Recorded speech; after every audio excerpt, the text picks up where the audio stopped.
Hey everyone, welcome back and happy Monday. Oh, I just had the bar on my thing, like on my stool. Oops. Guys, we're back to talk about Vanderpump Rules, some Sheena inserting herself a little bit into the Lala assistant drama of it all. I'm not shocked by that because literally on her podcast, she talks about her cast, and people are like, why is Sheena even getting in on this? Why is she talking about it? Well, if I had to guess, if Sheena had to answer this question, like say you put her at the Bravo Fan Fest and she went on stage, she'd be like, well, the reason that I'm talking about it is because Lala's my best friend and I know the situation better than you guys do. And Lala gave me permission to talk about it. But we're going to get into it. And plus, Brittany Cartwright is exposing more Jax Taylor lies. Shocking. Guys, before we jump in, if you guys haven't already, go ahead, pop off in the comment section. If you're not subscribed, get subscribed. Don't forget to hit that notification bell. And let's start with the Sheena Lala of it all. Yep. Thank you to Reality T. Sheena is diving into the drama between Lala and her assistant Jessica Walter a little bit. She's not confirming it, but she kind of is. She just commented on the unspoken drama between Lala and Jessica Walter, and while she didn't say much, she made it pretty clear whose side she was on, obviously. For those who missed the recent news, Jessica unexpectedly left Lala's podcast, and the departure on its own was just odd. Now, it was also strange, the kind of like the quietness of it. But that's what they're saying. Hold on, we'll get into this. Lala briefly mentioned Jessica's absence at the end of the November 6th episode of her podcast, where she said, my ride or die Jessica is no longer going to be working for me and she will no longer be on the podcast. And she said that she wished Jessica well, but yeah, we could I mean, I could read through that, but I don't think the quietness is such an odd thing, to be honest with you. I know that she's on reality TV. This is somebody who worked for her. Yes, you had her on the public platform of the podcast and you introduced her to fans, but I don't think everything needs to always be so loud. Like, it really annoys the hell out of me when you have a riff with someone, or like I don't like a one-sided fight. Like if I don't want to fight with you, like if Lala does not want to argue with Jessica, Jessica was an employee of Lala's and she went on and she said nothing but kind things at the beginning, where she was like, her ride or die and she wishes her well and they're going to miss her and blah blah blah.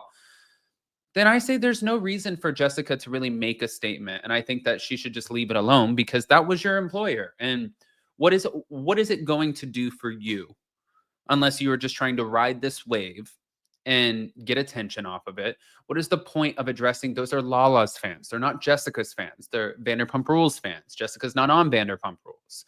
So the only reason I could see where she would be addressing this would be to garner attention, make money, have a little bit have your numbers spike on social media. I don't know. I don't get it. I do agree with her. Like, go quietly. On the November 22nd episode of Shenanigans, Sheena actually stepped in to defend Lala. Regarding the alleged Lala and Jessica drama, Sheena said, that is not my story to tell, but I will say this. Lala is a boss bitch, and anyone would be lucky to work for her. But people are saying it's crazy for Sheena to defend her castmate after Lala called her clueless. But okay. Sheena also said, also, this is why I work with my family, because when you keep it in the family, you don't have to worry about them leaving you. So there's that, right? Because we've never seen a wedge come between families that work together on reality TV. That's not happened. Portia, um, Teresa and Joe. Who else is there? Like, I feel like we could just go down. Kyle Richards. Yeah, I feel like we can go down a list. Anyways, as for Jessica, they're saying that she got a little bit shady with this, and I don't think it was that shady as the whole thing played out. According to Us Weekly, she put a short Instagram video addressing the whole thing where she implied she wasn't given the opportunity to say goodbye while on the podcast. And she said, right now, on behalf of my position on the Give Them Lala podcast, goodbye. And that is all I will say for now. See, I don't think that that's necessary. Like, I mean, it's not the worst thing. She didn't say anything bad. She's just saying goodbye. But it's like, okay, well then What happened? What happened? I don't know. I don't like it. Anyways, moving on. So thank you to Taste of Reality, our girls, Amani and Ashley. They're saying Brittany Cartwright is, I guess, continuing on this train of revealing all of Jax Taylor's lies, and here comes another one. And this time it's about the rage texting. During an episode of the When Reality Hits podcast, Brittany and her BFF Zach Wickham disclosed what really happened with Jax's rage texting from rehab. Despite spending 30 days in an inpatient treatment center, Brittany doesn't think Jax's toxic behavior has improved. He would love bomb me, and then he would rage text me, love bomb me, rage text me.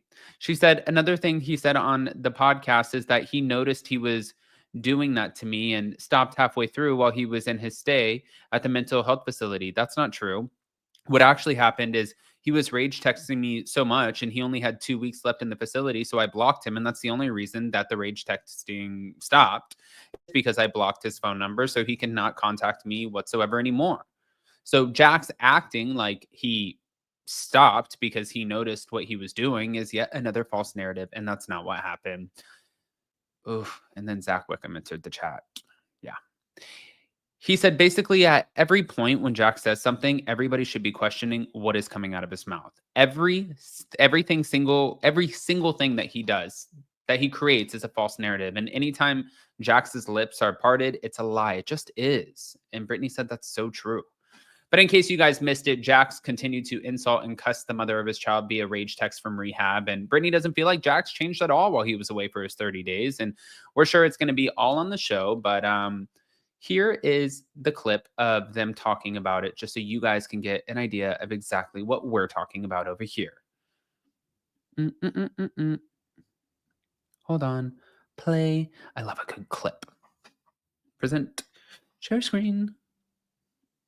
He would love bomb me, and then he would rage text me. Love bomb me, rage text me. And then another thing he said on the podcast is he said that he noticed he was doing that to me and stopped halfway through while he was in his stay at the mental health facility. That's not true. What actually happened is he was rage texting me so much, and he only had 2 weeks left in the facility, so I blocked him. That's the only reason the rage texting stopped, is because I blocked his phone number so he could not contact me whatsoever anymore. So him acting like that he stopped because he noticed what he was doing is yet another false narrative, because that's not what happened. Yeah. Basically, at every point when he says something, everybody should be questioning, well, wait, but why? Or what's the real thing? It's like every single thing he creates is a false narrative. It is. So anytime Jax's mouth, his lips are parted, it's a lie. So it just is, so true. Yeah. He would love bomb me, and then he would rage text me. Love bomb me, rage text me. And then another thing he said was going to start about was the hookup thing. Oh, Lord, because let me say this. Of course, Jax said that. Of course, he wanted to like throw me out there and throw me under the bus because everything is so public. So he's trying to make it look like, oh, well, Brittany texted me about hooking up, so I must not be that bad of a person. That is not how that went. Jax actually texted me first saying that he wanted to hook up. It did not happen. I had a weak moment one time, and I did say something. Zach's going to kill me because I don't even know if he knows this. I do know that. Okay, I did tell you. Okay. I did have a weak moment one time where I was like, maybe we should just so that, just like a hate.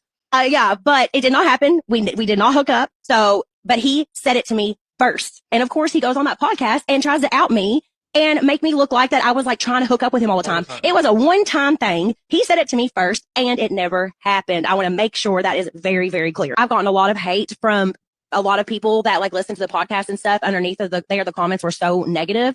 And a lot of the comments were saying stuff like, you guys shouldn't be bashing each other for your son and all this stuff. And I'm like, you know what? We were filming a TV show, and Jax was well aware that we were filming a TV show and that this was going to air to millions of people. And he still did the things that he did to me. So why would I not be able to talk about my side?